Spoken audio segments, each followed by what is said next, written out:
can use AI to help you nail your brand voice. So you can, if you put a transcript, if you have a transcript of yourself talking, or if you have enough examples of articles you wrote, or social media posts you wrote that you're like, I want to write more like this.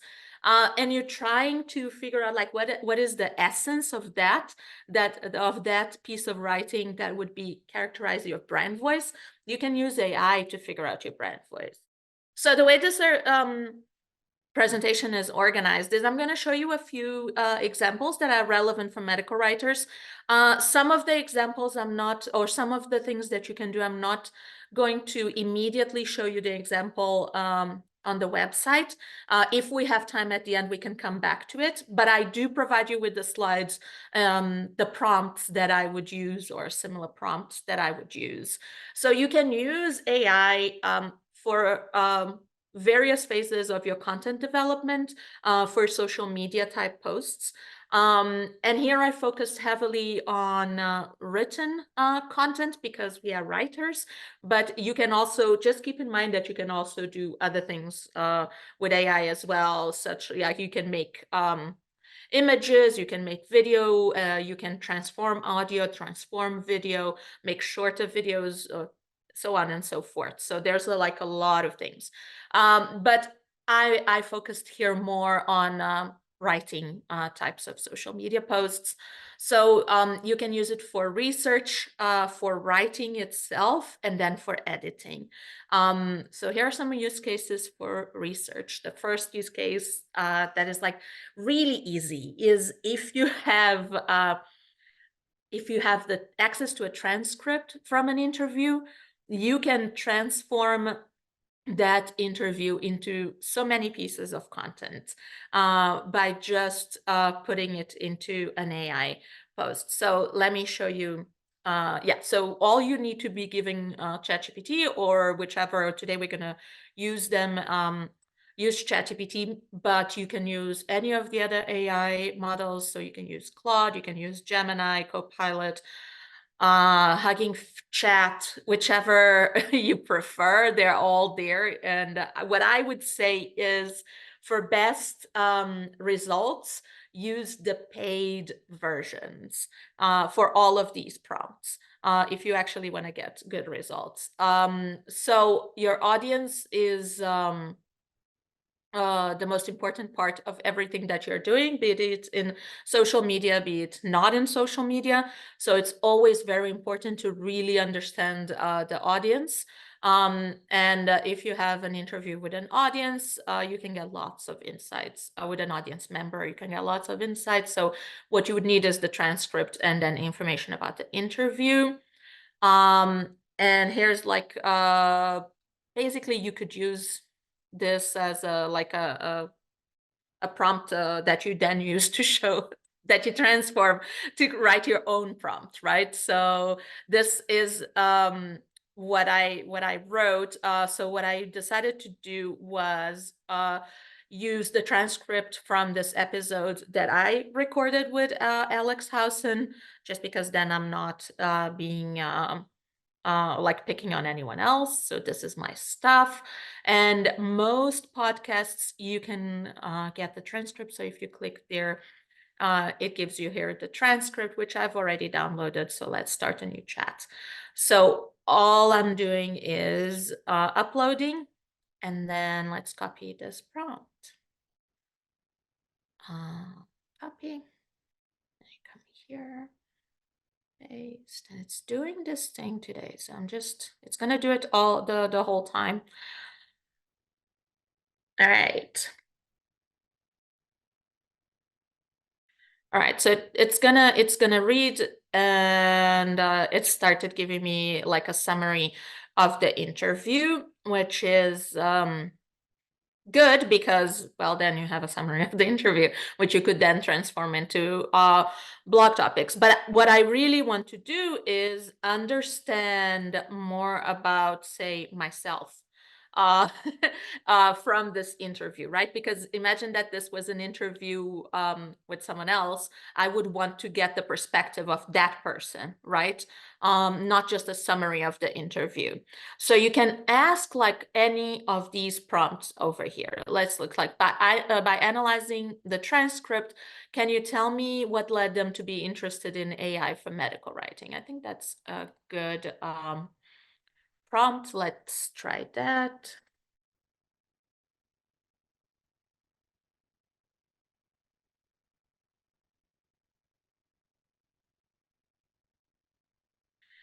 So it says that I have an enthusiasm for technology, which is true, that I saw the potential to revolutionize the field, content creation, that I became intrigued with the buzz about image generation with generative AI, which is true.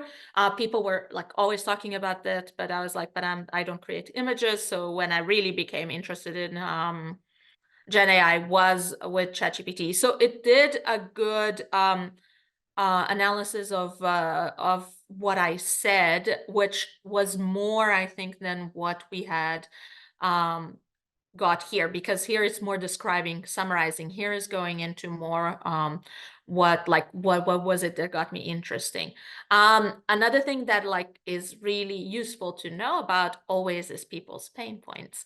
So for example, if you're writing a lot on the internet, if you're writing for your clients, you want to know your clients' pain points, right? So if you have an interview where someone who would be your ideal client gives an interview, you can then go and see what are the pain points.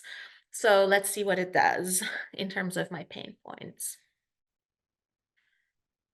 When it comes to AI in medical writing. So yeah, so there you go. Efficiency in content creation.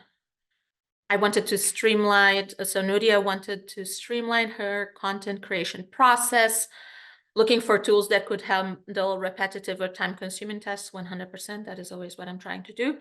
I wanted to summarize and extract key points from literature. Always want to do that. And if I can do that faster, that's great, because that just speeds up my literature review, which is like a lot of what we do. Is we start with a literature review. So that's all true. Getting an initial draft done, increasing quality improvement and all of that. I did express some ethical concerns and client acceptance. So it did get all of my pain points that I want in terms of what I want to get AI to help me with. So if I was creating content for myself, right? So how to get AI to help me with medical writing, which is the type of content that I create, this gives me my exact pain points. I don't know if I am my target audience, but I think people like me can be my target audience. So that's just an idea of what you could do, right? So you can also, I think, looking at goals. So is also a good idea. So let's see what it says about the goals. So what I'm trying to show you here is that you can start to get a really good idea of who your audience is and what they are worried about and what they want to hear. What are their main ideas? What are they excited about? And what would they be open to hearing? Which when you're writing in social media, most of the time when we're writing as medical writers, we also worry about this, but really we're also mainly worried about how to get the client's point across or the sponsor's point across. But when you're writing for social media, you're now really thinking about, it's no longer B2B, so business to business type of content that you're writing. You're now really starting to think of it for business to consumer. So even though all of this also applies to business type of content, when business to consumer, it is really important to do these types of thinking that normally we wouldn't do when we're writing more technical stuff. And when we're writing in for social media, we are writing more like the marketing type of writing. So it is very important to think about all of this. So my goals are to improve content efficiency, enhance quality, I like experimentation and exploration. I am very interested in educational impact. I am passionate for education, so like figuring out how I can have an impact in education is very important for me. And then I am also very passionate about ethical and transparent use. So it did get all of my goals. Yes, Sophie.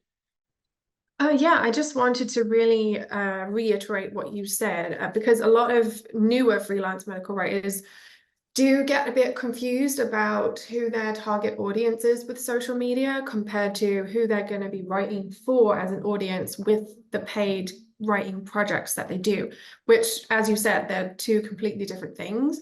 So I just want to emphasize that, on social media, you don't want to just be like, hey, give me a project, give me work, aren't I great?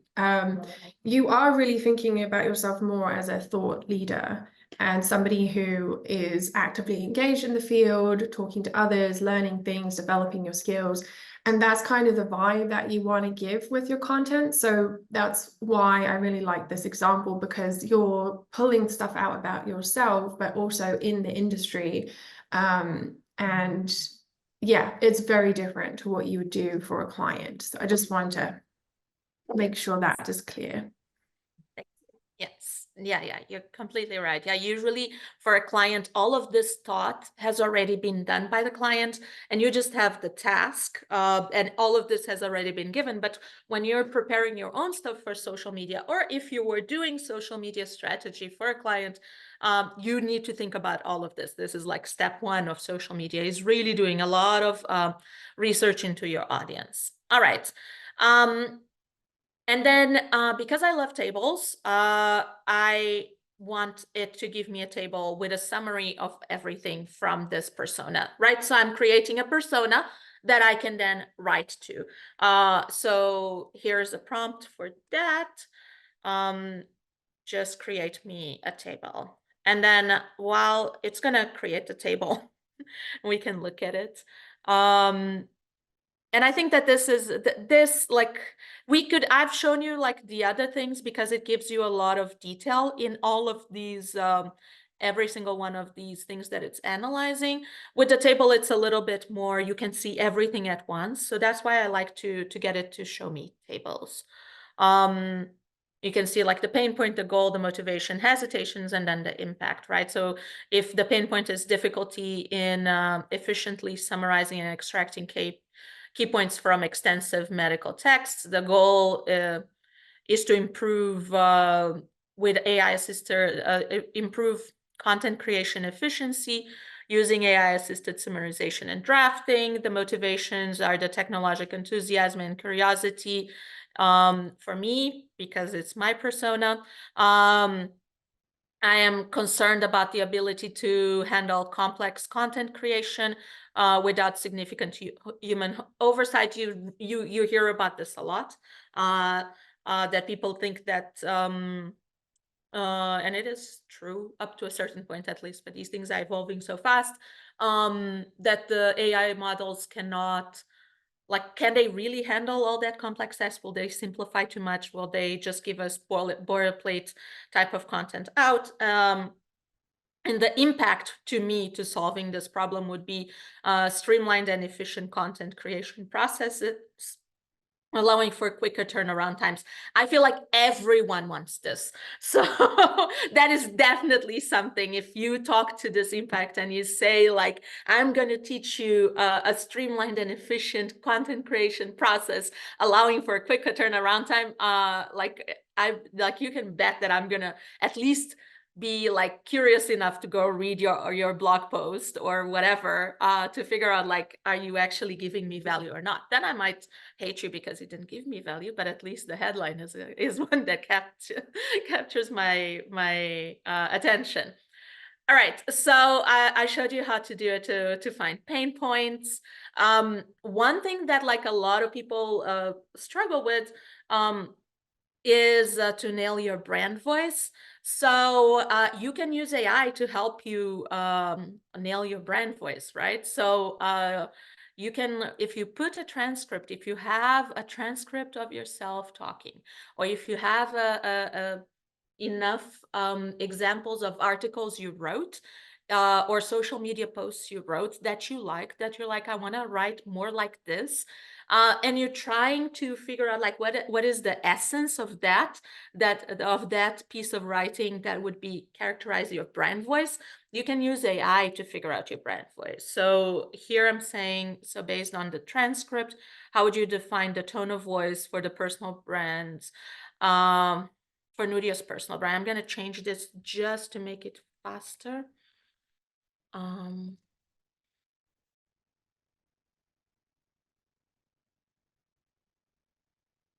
Because we don't need to know about Alex's voice right now.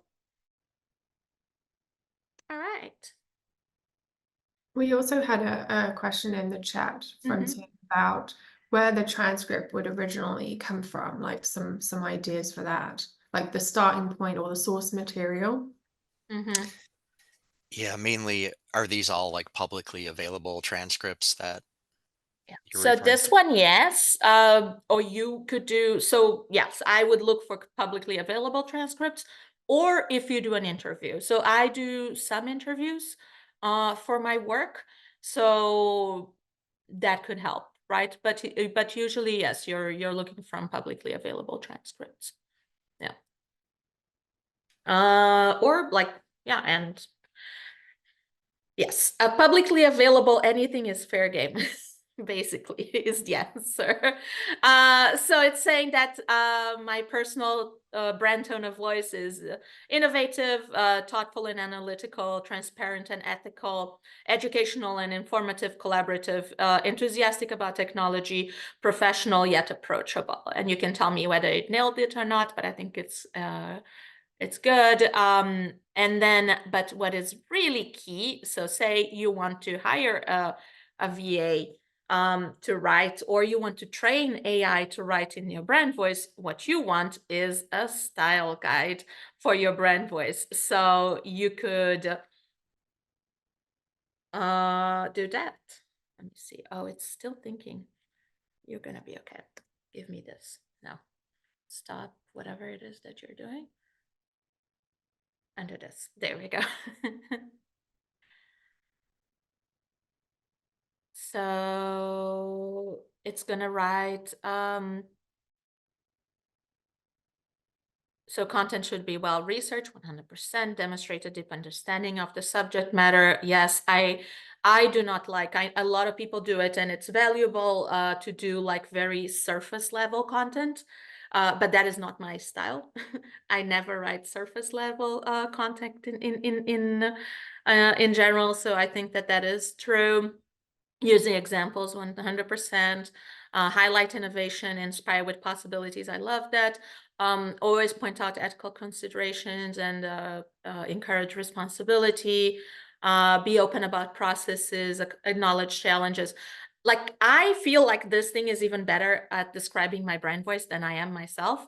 So can you see like how I can take this, give it to a VA or give it to ChatGPT and have it always create content within my brand voice, like, or have it always like look at something that I created and transform it so that it is following my brand. Do you guys see like how this can be powerful? Please say yes. Yeah, I think you can. From what yours would be. Okay, great. Well, Yes. it's a good sign, right? Because it's definitely Yes. not making generic recommendations. It's doing it based off of the table that we saw, Yeah. and the things that you care about, which is what branding is, right? So we shouldn't all be trying to say what we think everyone wants us to say. We should be saying what we truly believe in and what we personally value. So this is great. I love it. Yeah. All right. Good. Great. Find content ideas. So finding content ideas is also actually quite good. So say you want to write, I put a list of 10 newsletter ideas, but it could be blog posts aimed at medical writers in CME who are unsure about how best to integrate AI into their medical writing, which would be kind of great for me right now. as I'm preparing to create a newsletter. So, okay, let's see. Navigating the AI landscape in medical writing, ethical AI use in medical education content. Alrighty, so like, there you go. I have 10 ideas. So if I'm doing one idea a week, I have 10 weeks. That's like more than 3 months, right? No, it's 2 months, a little bit more, 2.5 months. That is quite cool, right? To have like 2 months of content to write about like ideas. I think most of these are okay. Even if some are not, maybe they can be tweaked. But what I really like, because ideas are big things, but one thing that you can do in social media, which is like I really, really encourage you to do, is create a hub and spoke strategy for the content ideas, right? So that is when you have one big idea and then you have all the little ideas that fit into that big idea. And then you can really map like what's it called, a calendar of what you're going to do. So I am writing a series of newsletters, posts for an AI education company aimed at medical writers. From the hub topic, AI and storytelling, create a table of spoke content ideas. So did it have, sometimes it does, because, you know, generative AI gives you different answers all the time because it's generating. Medical education, research, crafting engaging CME. So storytelling could be there. So it didn't, oh, success stories. Oh no, this is not it. So sometimes it gives me that one of the ideas is how to integrate storytelling into medical writing, which is like something that I like to do. So that's why I have that prompt over there, but this is great. Let's see what it does. So you could take any of those big ideas that it gave me and ask for the spoke content ideas. And I always want it in a table because I've told you guys that I love tables. So, and then, so if you got 10 to begin with, now you have 100, if you see what I mean, right? Because you have about 10 spokes for each hub. So this is how you do really, really, really start to fill out a content calendar, if you understand what I'm saying. Or if you like, so some people really advocate for you to have your like 9 high leverage content posts, so 9 high leverage pieces of content that address different parts of the idea you want to transmit, and then you always write around those 9. So like the spokes could be like little details, or going into more detail into one of the 9 main pieces of ideas. So that's just an idea. So you can have, I went from no ideas to 10 big ideas and now 10 small ideas. So this is how you can quickly use ChatGPT to generate a lot of stuff for social media, to give you ideas, right? We're still in the research phase. Everyone could be turned into a social post. Yes. I just asked ChatGPT what this means. I've never, a hub and spoke content is a structured approach. Yes, yes, yes, yes. It's a very marketing, sorry, it's a very marketing, content marketing heavy jargon here. But it comes from content marketing.